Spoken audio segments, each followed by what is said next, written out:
ఇవాళ tasty healthy gobi 65 అయితే చేస్తున్నాను అనమాట. తప్పకుండా వీడియోని అయితే చూడండి. చాలా టేస్టీగా క్రిస్పీగా ఉంటాయన్నమాట.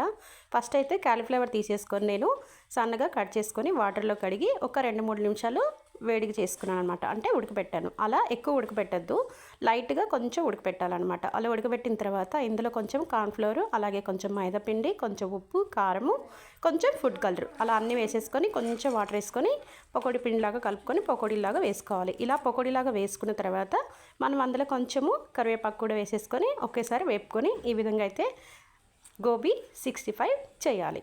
ఇలా చేశారంటే చాలా క్రిస్పీగా ఉంటాయి అన్నమాట. ఇలా పిల్లలకి చేసి ఇచ్చారంటే అస్సలు వదిలిపెట్టకుండా తింటారనమాట. చాలా టేస్టీగా ఉంటాయి గోబీ క్రిస్పీ 65. ఒకసారి చేసి చూడండి. అలాగే వీడియో నచ్చితే లైక్ చేసి షేర్ చేయండి. సబ్స్క్రైబ్ చేయడం మర్చిపోవద్దు. Bye bye.